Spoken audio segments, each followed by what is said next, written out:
Soy Juana, reina de Castilla y Aragón. Dijeron que estaba loca y me encerraron hasta el día de mi muerte. Me llamo Ana de Mendoza. Nunca conspiré contra Felipe II, pero me encarceló y esto me condujo a la muerte. Mi nombre es María Antonieta y jamás dije que si el pueblo no tenía para pan, que comieran pasteles. La historia escrita por hombres siempre reflejó a las mujeres poderosas como mujeres malvadas, pero en su inmensa mayoría fueron heroínas que lucharon contra lo establecido. Heroínas o malvadas. Un podcast de Toñi Martínez, Iñaki Urdangarín Iraeta y Jesús García Cano, en el que te invitamos a mirar más allá de los mitos y prejuicios. Búscanos en tu reproductor de podcast favorito. ¿Nos acompañas?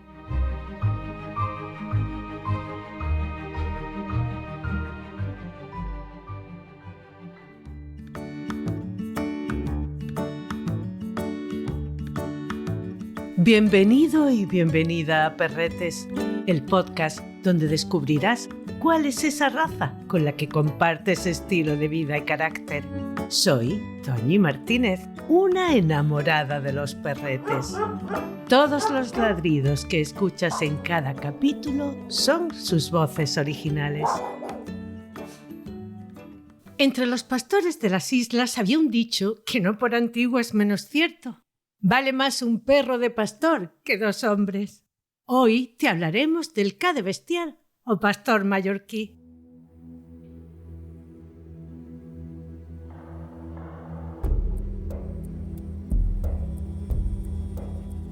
Para conocer su historia, deberemos remontarnos muchos años atrás, al siglo VIII a.C., concretamente al momento en que los fenicios llegaron a las Baleares, aunque ellos creyeron haber encontrado el jardín de las Hespérides y comenzaron a usar sus puertos como punto de intercambio con las poblaciones locales y como escala de abastecimiento para sus rutas hacia la península ibérica.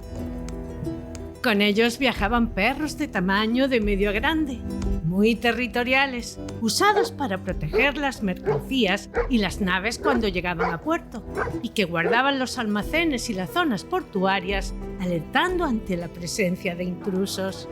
Estaban acostumbrados a entornos humanos bulliciosos y eran comunes en ciudades como Tiro o Sidón, donde el comercio requería control constante. En sus transacciones comerciales, entre otras muchas cosas, también intercambiaban animales domésticos, entre los que se encontraban los perros.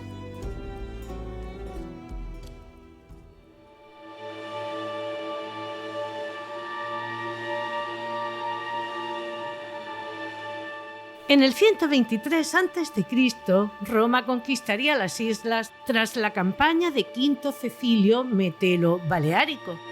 A partir de ese momento, el territorio pasaría a integrarse en la administración romana, siguiendo su modelo habitual de división de los campos en grandes explotaciones agrícolas y ganaderas, centralizando así la producción de alimentos y recursos.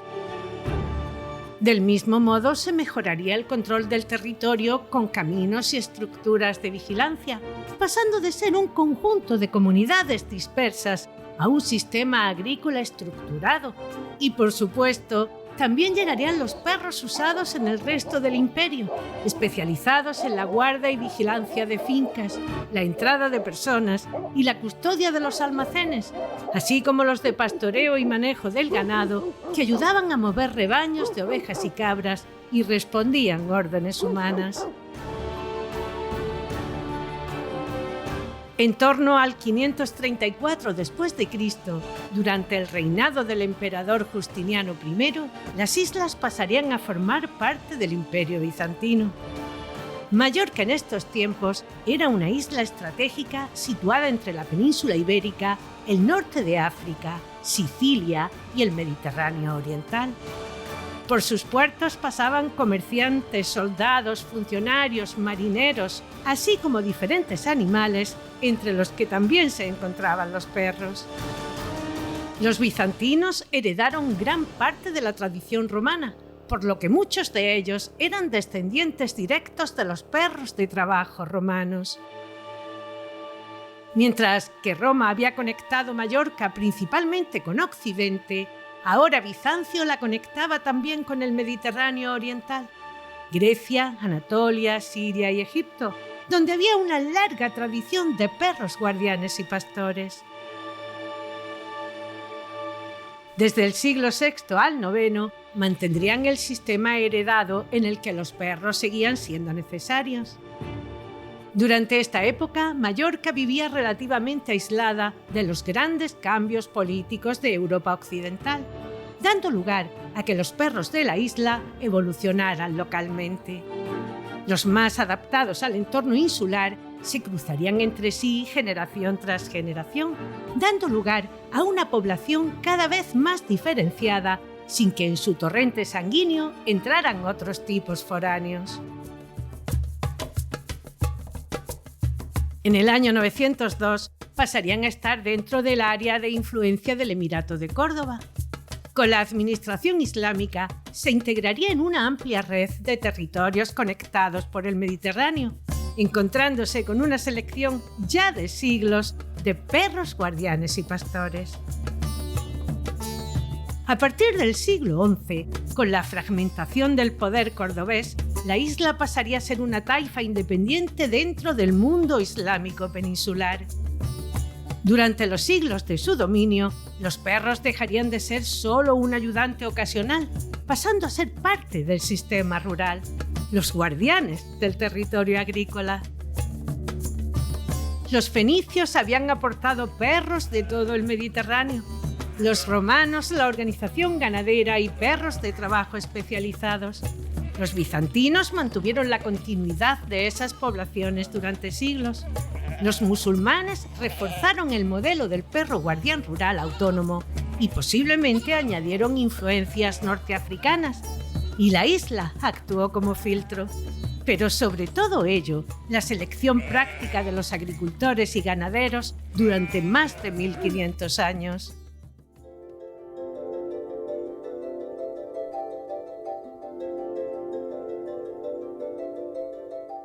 Acerca de quiénes fueron los ancestros del Ca de Bestiar hay diferentes teorías.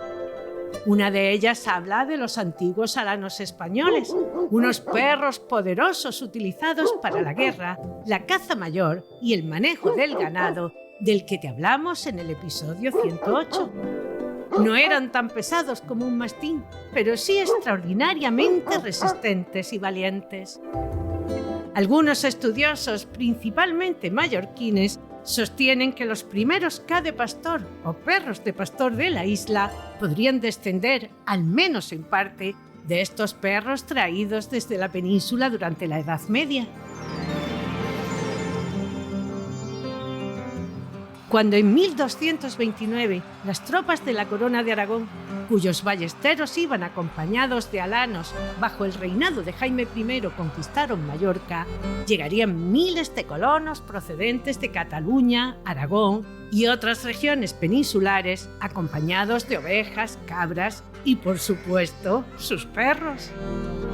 Los historiadores de la raza creen que muchos de ellos eran antiguos pastores ibéricos, actualmente desaparecidos o que irían evolucionando en otras razas. Poseían una gran inteligencia, capacidad para trabajar de manera autónoma sin necesidad de la presencia del pastor, instinto de vigilancia, resistencia al calor y maestría para mover el ganado sin necesidad de órdenes. Durante siglos la isla permaneció relativamente aislada, tiempo en el que los campesinos criaban únicamente con aquellos individuos que les eran útiles como ayudantes. Si un perro era capaz de controlar 100 ovejas él solo, proteger la finca de los amigos de lo ajeno y resistía al calor del Mediterráneo, era un buen candidato, pero si no, nunca se reproduciría. Muchos investigadores creen que en algún momento hubo cruces con antiguos mastines y perros guardianes que le aportarían una poderosa mandíbula, fuerte instinto territorial y una enorme valentía para enfrentarse a lo que hiciera falta. Otra teoría establecida entre los criadores tradicionales es la de que durante siglos, en Mallorca, existieron numerosos perros rurales negros que nunca fueron considerados una raza formal. Eran simplemente los perros de la finca que guardaban ganado, vigilaban casas y acompañaban a los payeses. El color los hacía más fáciles de distinguir entre el ganado y a su vez más intimidatorio ante los extraños, y que serían ellos quienes aportarían la mayor parte del patrimonio genético a lo que con los años serían los que hoy conocemos como cada bestiar. Los payeses llevaban al ganado hasta grandes extensiones de pasto y se marchaban a cultivar la tierra, quedándose ellos al cuidado durante días. Conocían los límites de las fincas y evitaban que alguna cabeza pudiera salirse de ellos.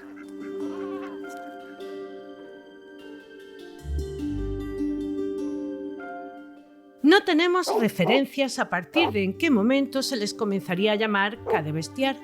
Lo que sí sabemos es que es un nombre muy antiguo y que surgió de forma popular entre los ganaderos. La palabra catalana bestiar significa ganado, lo que indica que tradicionalmente han guardado cabras, vacas, ovejas, caballos, cerdos e incluso aves de corral, como los pavos. En esos tiempos, la economía de los payeses no podía permitirse el lujo de mantener un perro para cada función, y de ahí la versatilidad del cadebestiar. En el siglo XIX, el naturalista mallorquí José María Barceló hablaría de ellos como alán o can de pastor, lo que indica que esta manera de llamarlos ya se encontraba plenamente establecida en esta época. En el siglo XX, durante la Guerra Civil, Mallorca quedaría muy pronto bajo el control del bando sublevado, por lo que la isla no sufriría un frente de guerra prolongado como en otras regiones, pero sí la escasez de alimentos, las dificultades económicas, la reducción de recursos para mantener animales y el cambio en la actividad agrícola tradicional. En estos tiempos de necesidad, mantener varios perros grandes podía convertirse en un lujo difícil de asumir. Muchos animales desaparecieron simplemente porque ya no podían ser alimentados.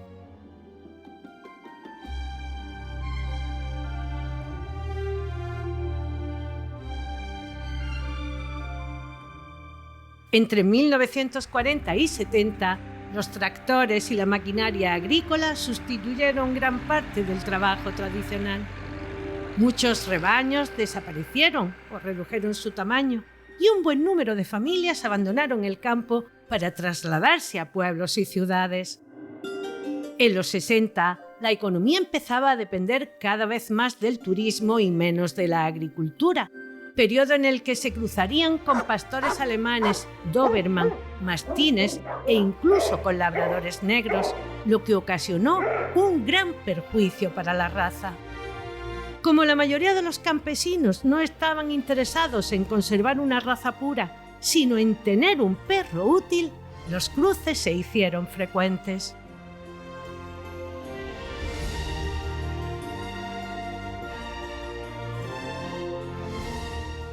Aproximadamente entre 1967 y 69, Alonso Guas llamó la atención sobre que el cadebestiar estaba desapareciendo. El problema no era que ya no hubiera perros negros en Mallorca, sino que cada vez era más difícil encontrar ejemplares que conservaran sus características tradicionales, como el temperamento equilibrado, pero muy protector, capacidad de trabajo con el ganado, independencia para tomar decisiones y la morfología típica del perro pastor mallorquí. Alrededor de 1970, comenzó a recorrer Mallorca, visitando fincas y hablando con los pastores, observando que aún había perros que trabajaban en el campo guardando rebaños sin prácticamente supervisión humana, que reconocían los límites invisibles en el terreno y protegían las fincas. Joseph Bibiloni se uniría a Guas para darle continuidad, organización y memoria histórica. Mientras el primero actuaba como motor inicial del movimiento, Bibiloni ayudaba a construir la estructura necesaria para que la recuperación no dependiera de una sola persona, recopilando información de los perros encontrados, organizando contactos entre criadores y propietarios, participando en la selección de ejemplares, ayudando a coordinar concursos y las primeras exposiciones y manteniendo registro de lo que se iba descubriendo. Hasta la llegada de Gabriel Puigcerver, veterinario mallorquí, vinculado al estudio y conservación de las razas autóctonas de las Islas Baleares, la recuperación había sido principalmente empírica: observar, comparar y seleccionar. Pero él añadiría criterio técnico y metodología, encargándose de evaluar a los perros recuperados, analizar su morfología y estudiar su temperamento y funcionalidad, ayudando a diferenciar ejemplares tipo antiguo de perros cruzados, así como contribuir en la definición del modelo racial y dar contexto histórico al cadebestiar mediante la recopilación de referencias antiguas, el estudio de los escritos realizados por naturalistas mallorquines del siglo XIX y el análisis de la evolución del perro pastor en la isla, con el objeto de demostrar que la raza no era una creación reciente, sino el resultado de una tradición rural muy antigua.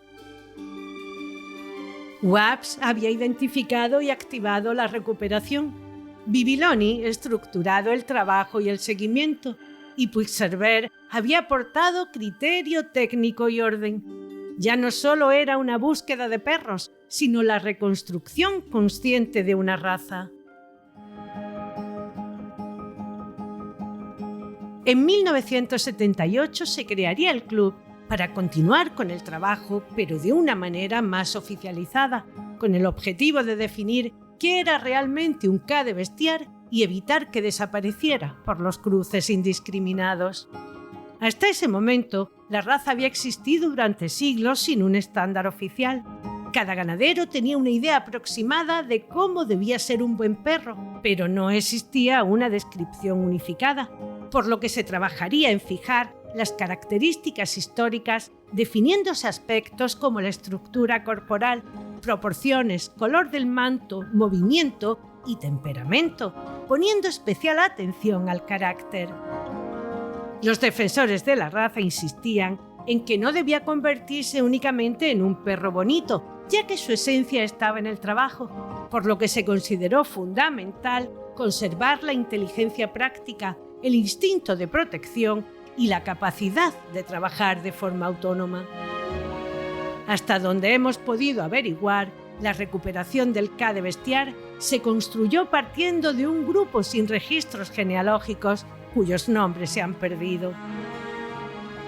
En 1980 se aprobaría el estándar oficial contando con la aceptación de la Real Sociedad Canina de España.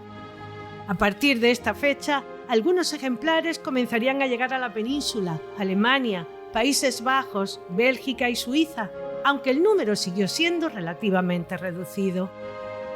El 26 de mayo de 1982 la reconocería la Federación Cinológica Internacional, encuadrándola en el Grupo 1, perros de pastor y perros boyeros, excepto los boyeros suizos, en la sección 1, perros de pastor, reconociendo a España como su país de origen.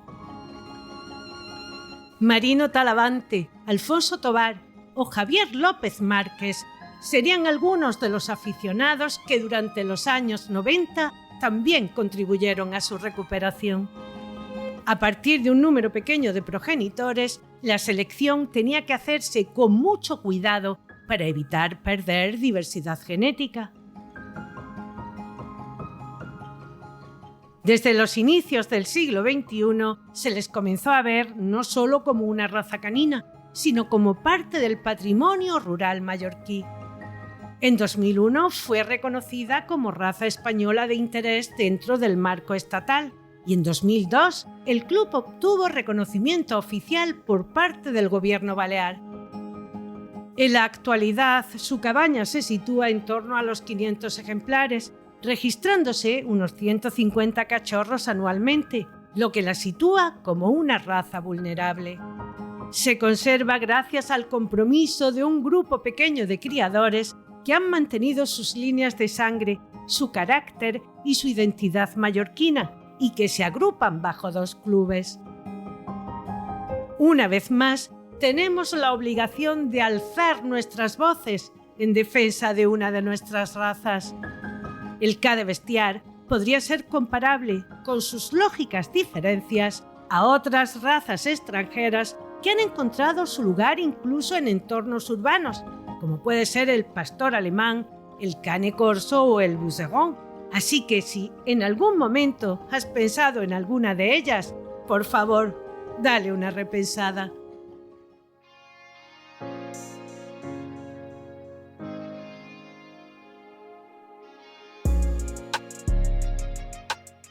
El K de Bestiar es muy fiel, tranquilo dentro de casa, limpio, protector, equilibrado y muy unido a su familia.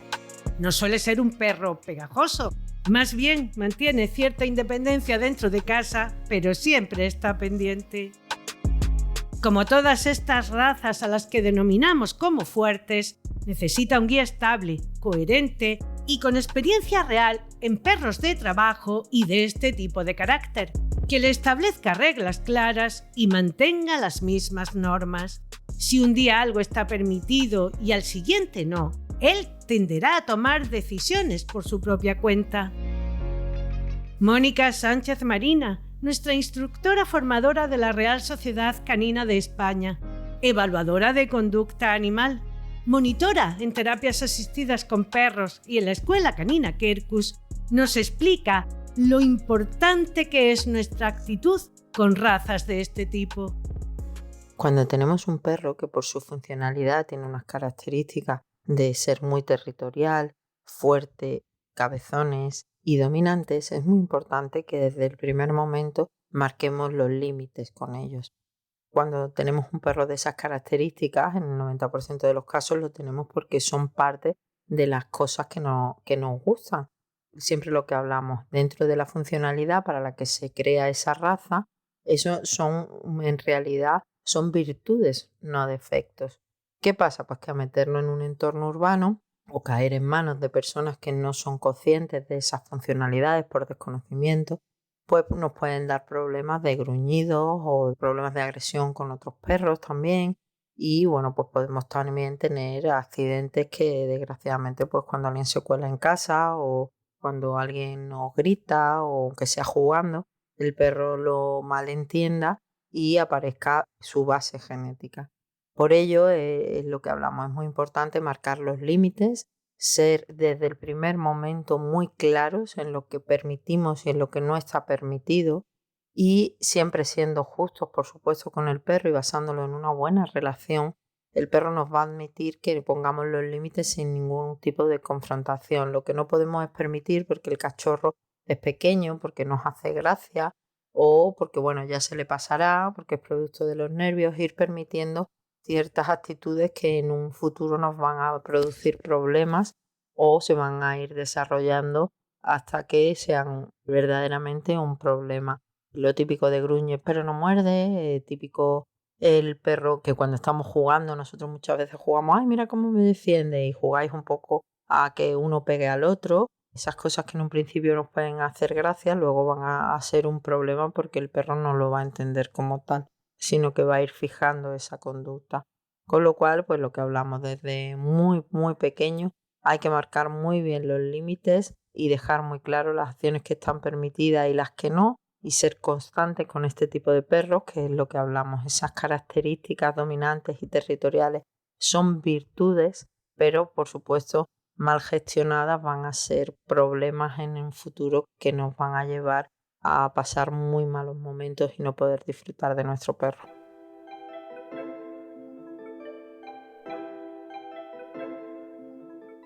No es un perro que mantenga una sumisión ciega, sino el respeto hacia ese humano que lo trata de una manera firme, coherente y amable.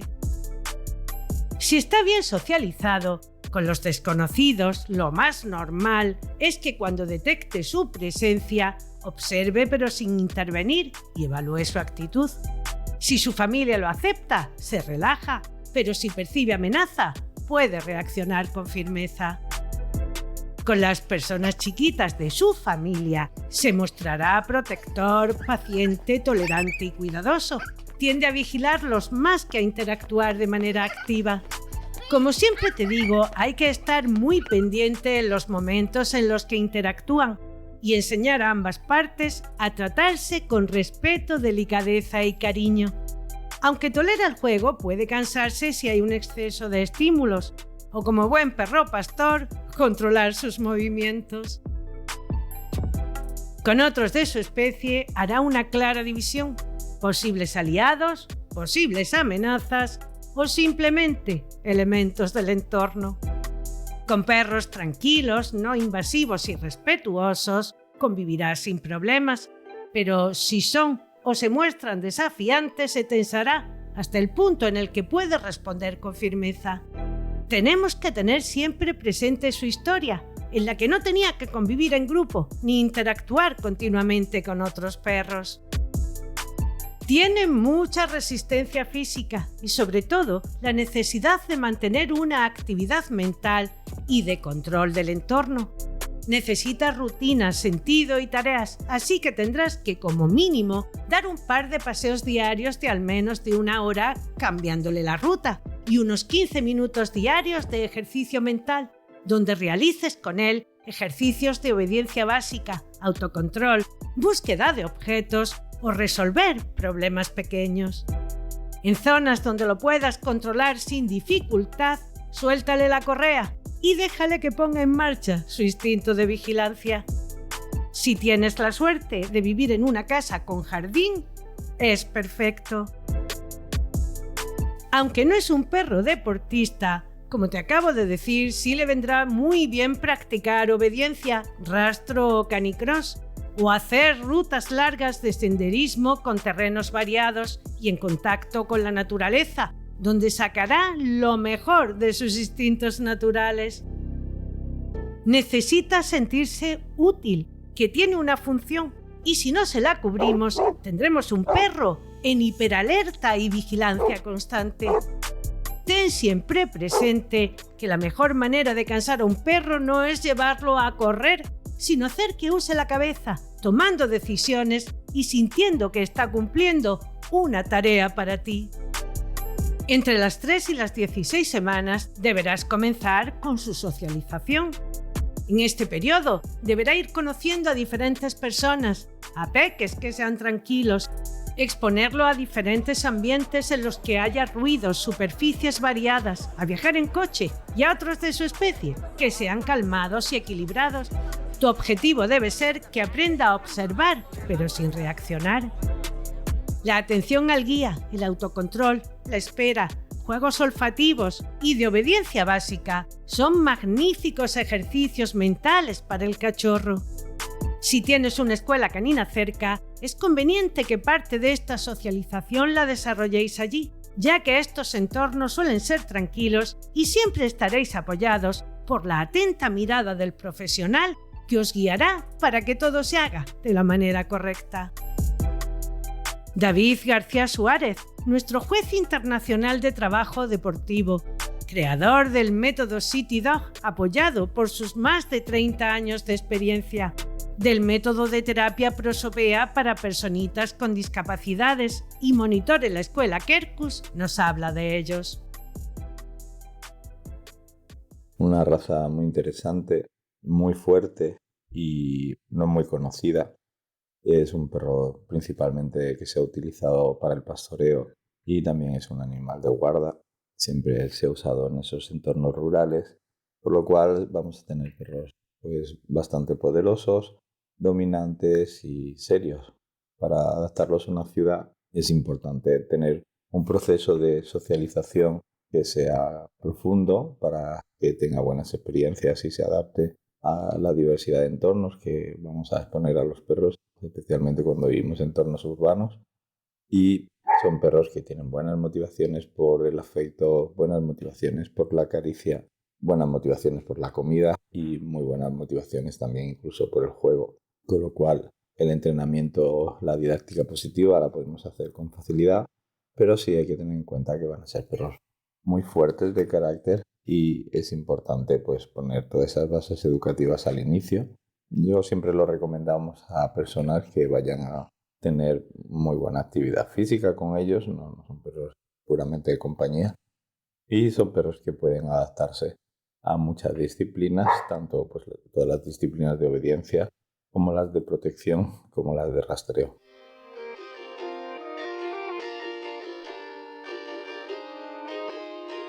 La Federación Cinológica Internacional nos dice que es un perro de perfil subconvexo, de talla grande sin ser exagerada y de peso mediano. Totalmente negro o negro con mancha blanca en el pecho, bien proporcionado, rústico, fuerte, musculoso, robusto y ágil, con 2 variedades de pelo, corto, que es la variedad más frecuente, y largo. Con una gran nobleza, de un solo dueño, que acepta con dificultad las solicitaciones de extraños. Inteligente, dócil, cariñoso, tímido en extremo y reservado en su juventud, cuya sensibilidad llega a límites insospechados. Fiel a su amo hasta la muerte, y que si indagamos en su mirada, nos dará la sensación de que piensa. Es valiente y pendenciero.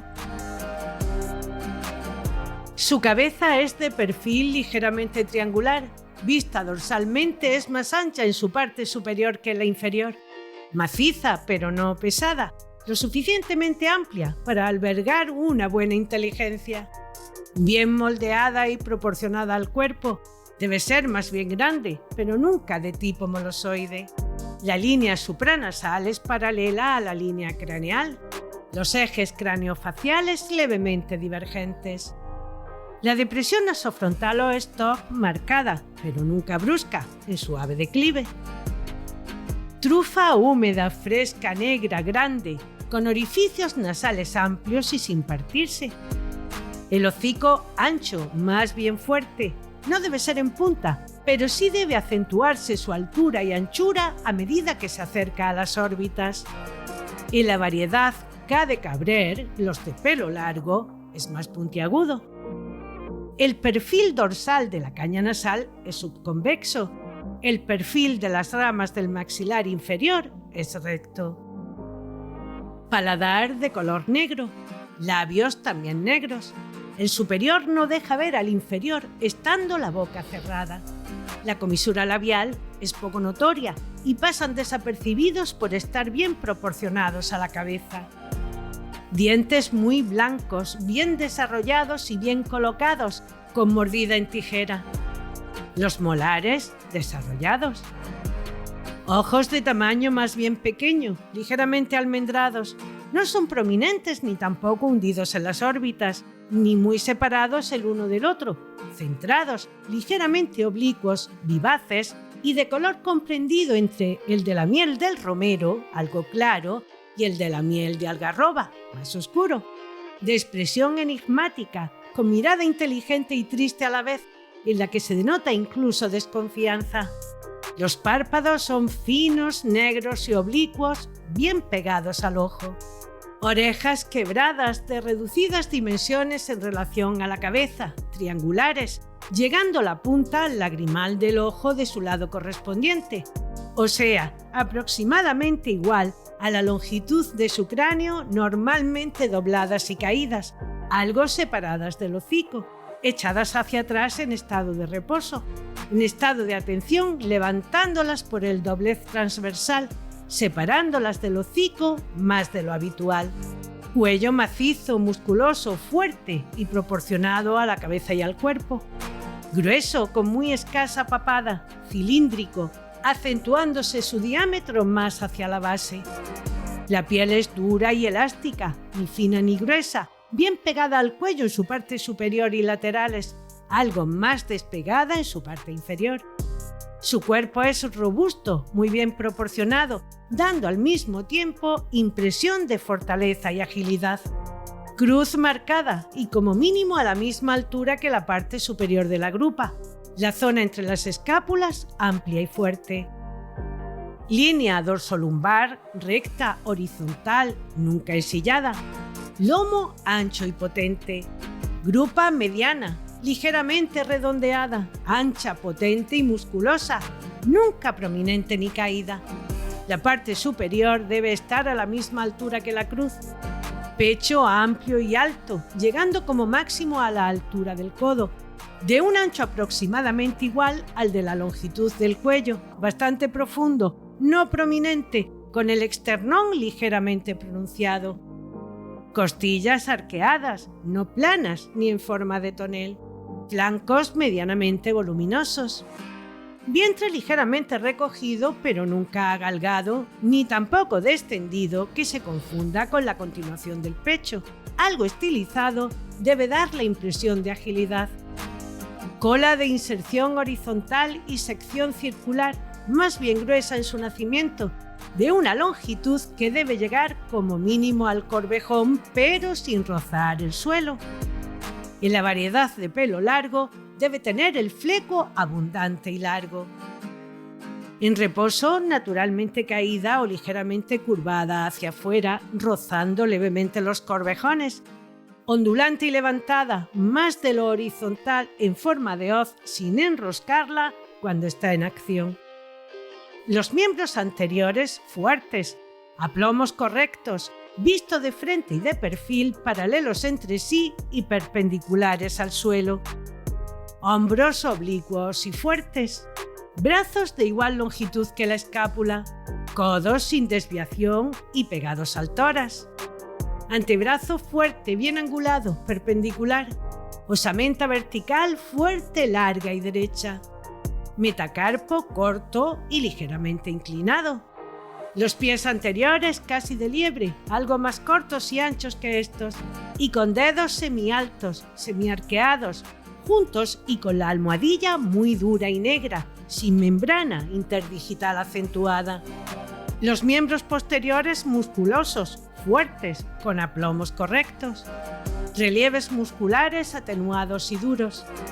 Muslo fuerte y musculoso, pierna larga y potente, corvejón poco pronunciado de angulación muy abierta.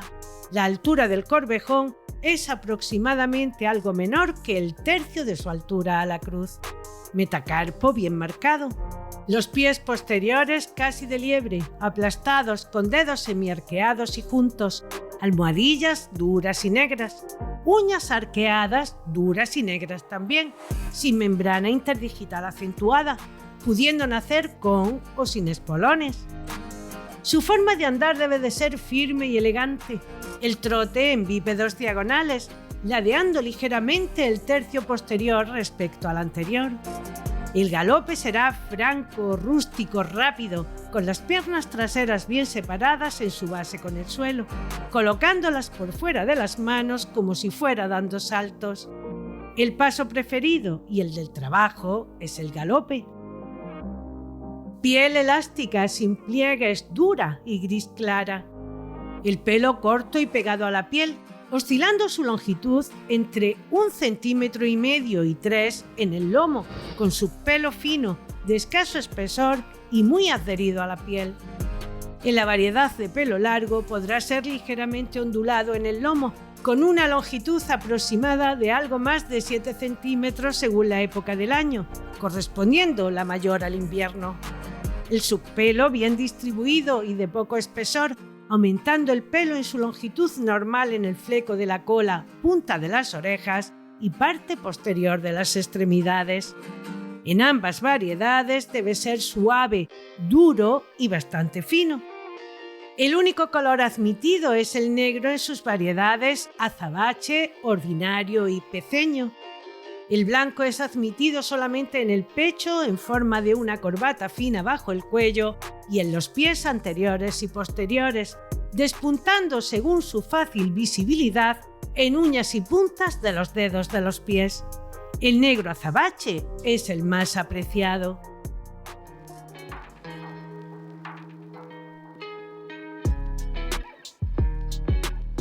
Para mantener saludables tanto la piel como el pelo, deberás cepillarle frecuentemente con un guante de goma o látex para el más corto, una carda suave para el más largo y aplicar un acondicionador en spray para que lo mantenga nutrido. Un peine metálico también será útil para detrás de las orejas y el cuello en los de pelo largo. Recuerda siempre que un buen cepillado equivale a un baño.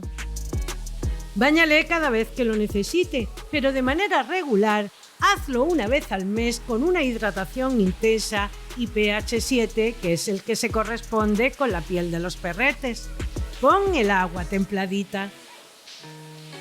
En época de muda, hazlo una vez en semana para ayudar a que el pelo muerto caiga más rápido y el nuevo salga antes y mucho más bonito.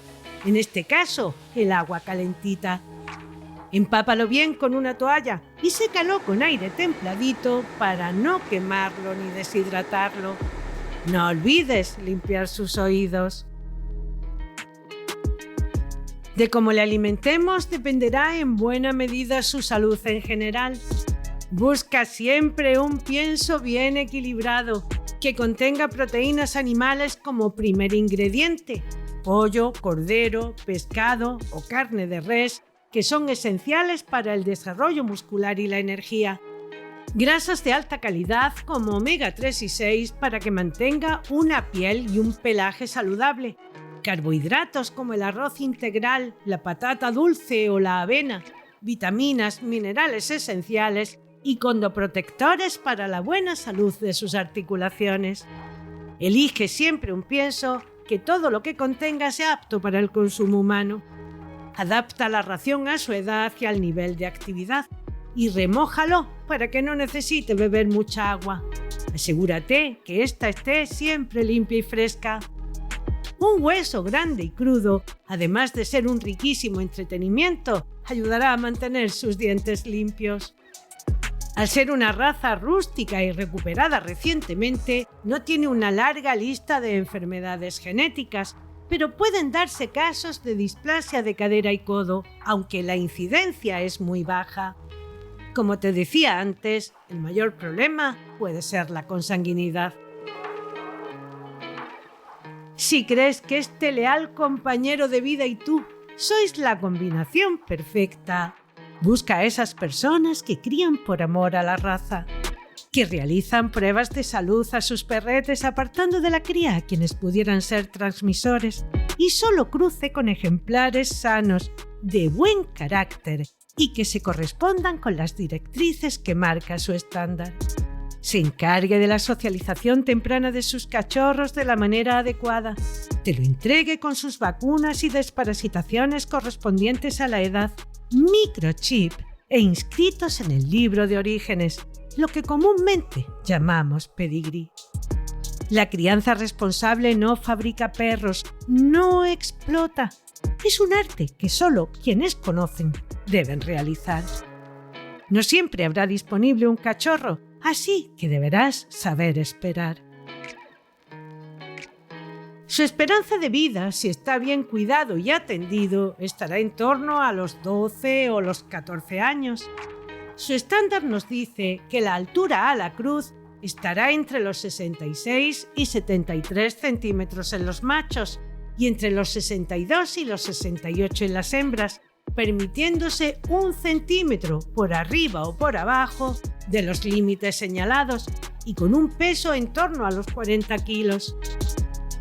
Rafael Fernández de Zafra, abogado, miembro de numerosos clubes de raza, juez internacional de la Real Sociedad Canina de España y de la Federación Cinológica Internacional, y ante todo, un apasionado estudioso del mundo canino, nos habla de su Dalila y de otros K de bestiar que recuerda con mucho cariño.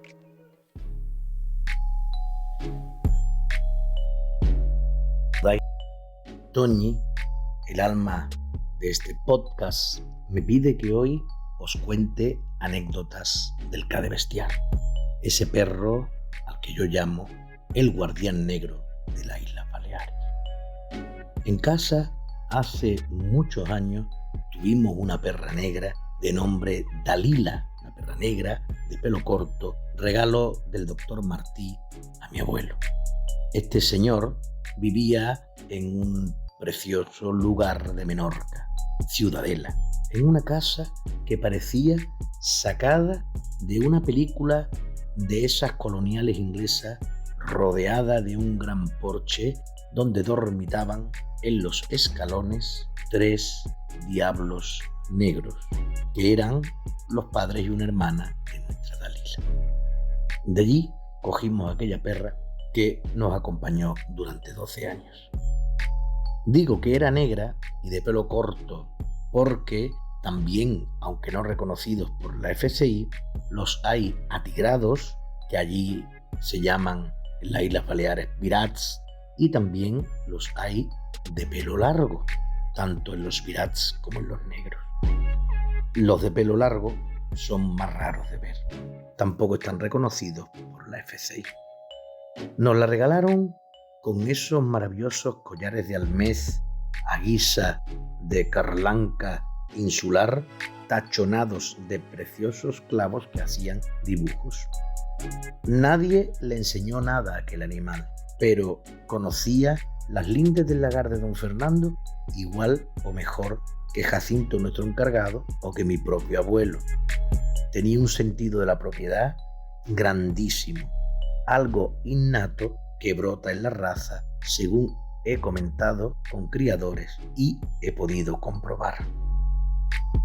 No era un animal de muchos amigos y se dedicaba a guardar en el lagar y en ocasiones a ayudar a agrupar los cochinos, demostrando su genio, firmeza y fiereza porque no se achantaba. Con el tiempo empecé a investigar sobre la raza y especialmente sobre esos collares de almez, esa especie de carlanca de madera sin púas que protege a nuestros perros de los ataques de otros perros asilvestrados y de los propios cerdos o ovejas que guardan. Ese collar me obsesionó y buscando en un montón de libros viejos encontré uno francés que hablaba de antropología, donde descubrí el significado que a buen seguro algún espabilado me plagiará, como ha ocurrido en otras ocasiones. El almez, la madera con la que se hace ese collar, el Celtis australis, era un árbol sagrado para muchas civilizaciones mediterráneas, por su uso como material de herramientas, para dar de comer a los animales con sus hojas, para aprovechar sus frutos dulces y pequeñitos, para usar incluso la semilla de esos frutos, esos huesecillos, para hacer collares. Siempre los mayorazgos de cada casa ponían como símbolo de independencia de su familia para fundar la suya y de nueva propiedad 1 o 2 almeces en la puerta de su nueva casa. Por lo tanto, el balear inviste de lo sagrado a su ca de bestiar para protegerlo. Y qué mejor protección que hacerle ese collar con la madera que representa tanto para ellos. He juzgado varias veces a estos perros. Incluso juzgué una monográfica vez de la raza en Escruce, que está situado en el corazón del centro propio de Mallorca. Allí confraternicé con criadores y aficionados de esta bella raza en una franca hermandad que acabó con una comida celebración, con la entrega de premios, unos exquisitos caracoles y la famosa porcela, el cochinillo asado, que es un verdadero espectáculo. He seguido y premiado a ejemplares sin querer de una dinastía de perros que descendían del viejo caminante, aquel perro que salió del criador de Manacor, el famoso carnicero. Ese perro lo adquirió un señor que era torero en Badajoz y mordía hasta las ruedas de los tractores, un perro de una fiereza y un trapío increíble. Después conocí también a Caminante, hijo de Javier Márquez, que tuvo también un par de perras extraordinarias.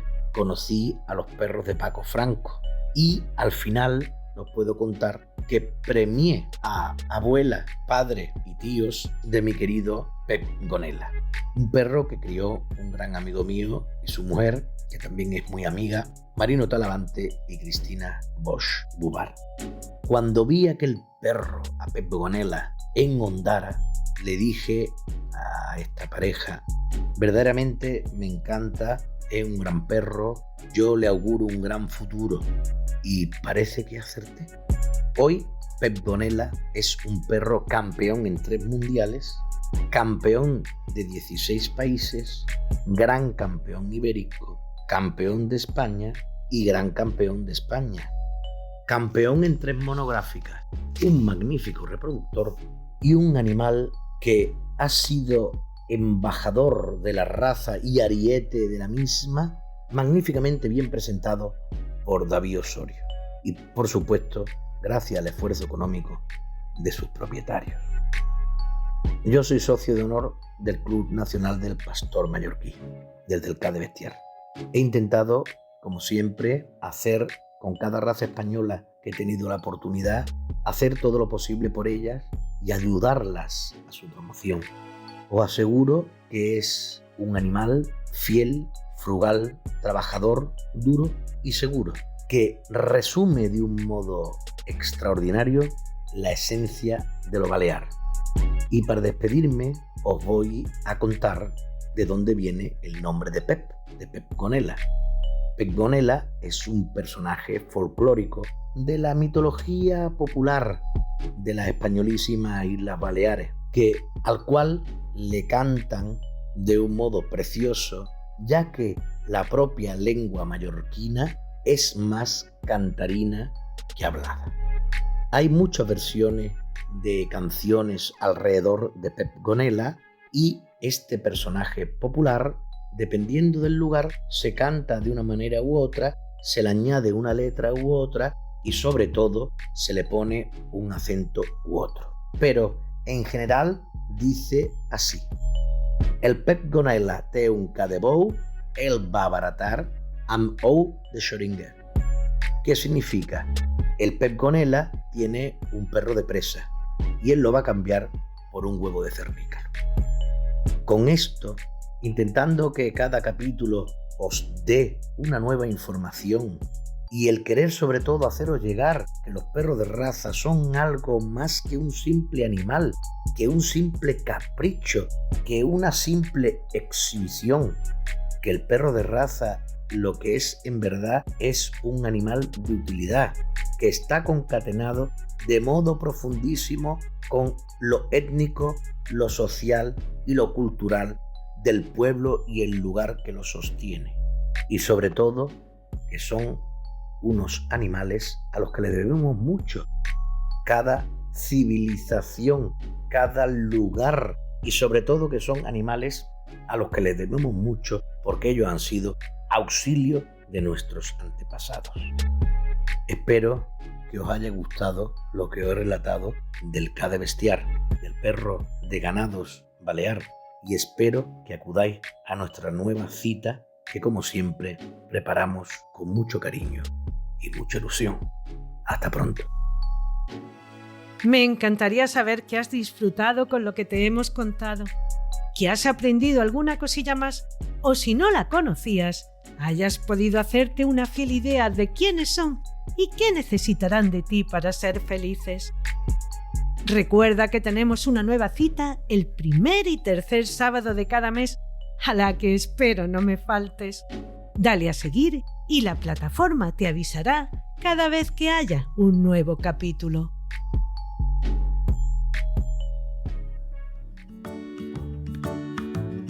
Has escuchado Perretes, un podcast de Toni Martínez con la colaboración de Mónica Sánchez Marina, Rafael Fernández de Zafra y David García Suárez. Pablo Cruz hizo la supervisión. Mi agradecimiento a María Santonja, Francis Arrabal y Pablo Cruz por animarme a llevar a cabo este proyecto. Escucha Perretes en cualquier reproductor de podcast. Si te ha gustado, déjame una reseña, compártelo en tus redes sociales y recomiéndame a tus amistades. Gracias por escucharme.